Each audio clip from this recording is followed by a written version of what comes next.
Hi guys, my name is Kylie James. I am a certified nutritionist at Koru Nutrition. I'm really excited to be here today to talk about your immune system, hot topic at the moment.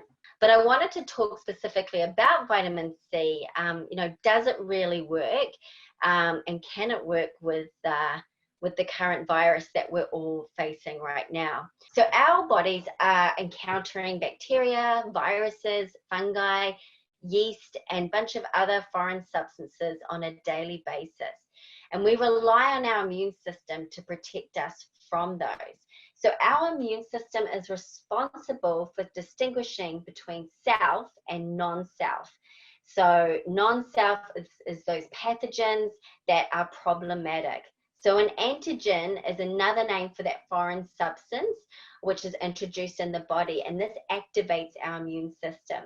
So you can see on our left here, there's a number of different organs and systems that are responsible for helping our immune system. So our tonsils, believe it or not, our thymus, our appendix, our spleen, lymph nodes, lymph vessels, and even bone marrow. So infections are caused by those microorganisms, so bacteria, the viruses, the yeast, etc.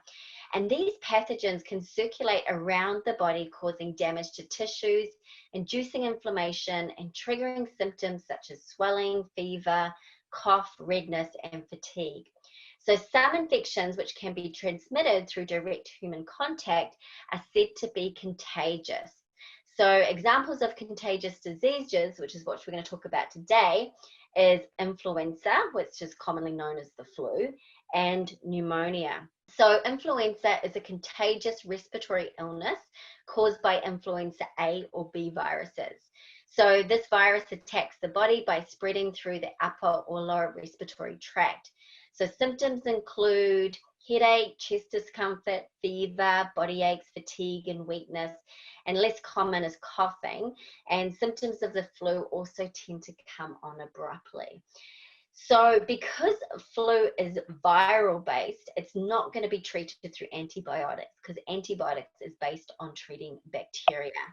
Now, nutrition plays a really important role in preventing and addressing flu and is often overlooked. So why vitamin C is important for the immune system? It's actually found in really high concentrations in our white blood cells, but is actually rapidly depleted during infection. So vitamin C helps us to upregulate our immune system, and there's extensive scientific literature on the ability of vitamin C to support the body in recovery from a variety of different viruses. So a vitamin C deficiency results in a weakened immune system and therefore makes us more susceptible to colds, flus, and other infections.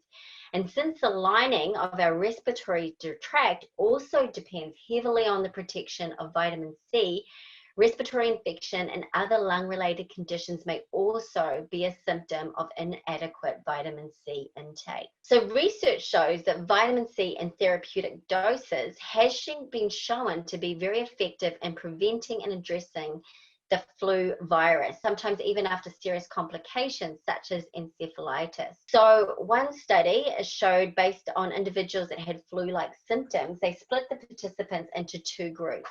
So the control population were treated with, natural pain relievers and to decongestants, what we typically use when we have the flu, whereas those in the test population were treated with hourly doses of 1,000 milligrams of vitamin C for the first 6 hours and then 3 times daily thereafter. And the outcome of that was that reported flu and cold symptoms in the group that was administered vitamin C decreased by up to 85% compared to the control group. So in the evaluation of vitamin C, administration of extra therapeutic doses at the onset of flu symptoms has found to help reduce illness duration, shorten the time of confinement indoors, and relieve the symptoms associated with it, including chest pain. Now, unfortunately, because of the current virus that we're all facing, our bodies has not been exposed to this virus before, and there's been little research to date about vitamin C specifically to COVID-19.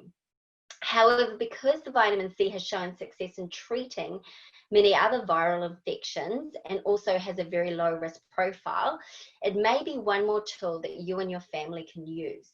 So in addition to social distancing, frequent hand washing, wearing a face mask and gloves, this might be something that you can add into your diet to help protect yourselves. Now, I say there's little research on vitamin C and COVID-19, but there actually is some research.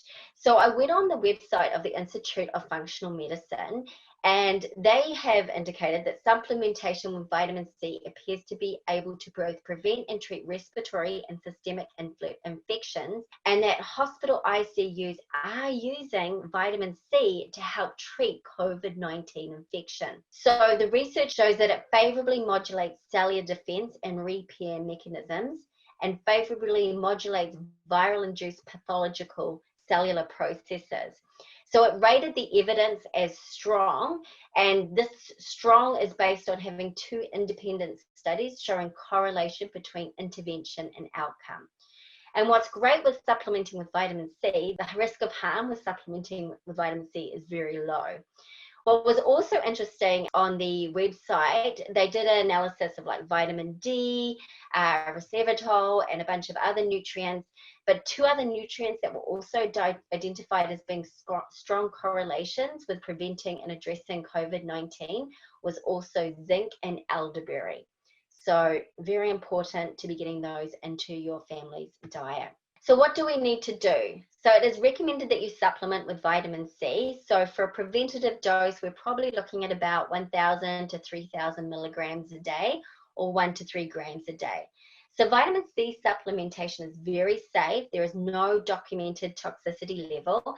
And the reason being is because vitamin C is water soluble. So what that means is it just gets flushed out of your body very quickly. We do need a lot of our vitamin C because we do lose it quickly. Now, we also lose vitamin C in times of stress. Our body chews up vitamins and minerals when we're stressed, and our adrenal glands rely on vitamin C. So we think about our current state where we're working and trying to homeschool our kids, or we've lost our job, our business is on the line, we're wondering how we're going to pay rent and mortgage. It's a lot of stress on us and a lot of vitamin C being lost. Also, if you're sick or have an infection, again, vitamin C is being lost. So you can actually dose quite high with vitamin C. Health professionals will recommend individual doses and will usually say to bowel tolerance, because if you take too much vitamin C, it actually creates a laxative-like effect. So if people are looking at dosing in higher amounts, they usually say just to bowel tolerance. And if you are looking at supplement with vitamin C, it's best to take with meals because this will actually help to improve the absorption.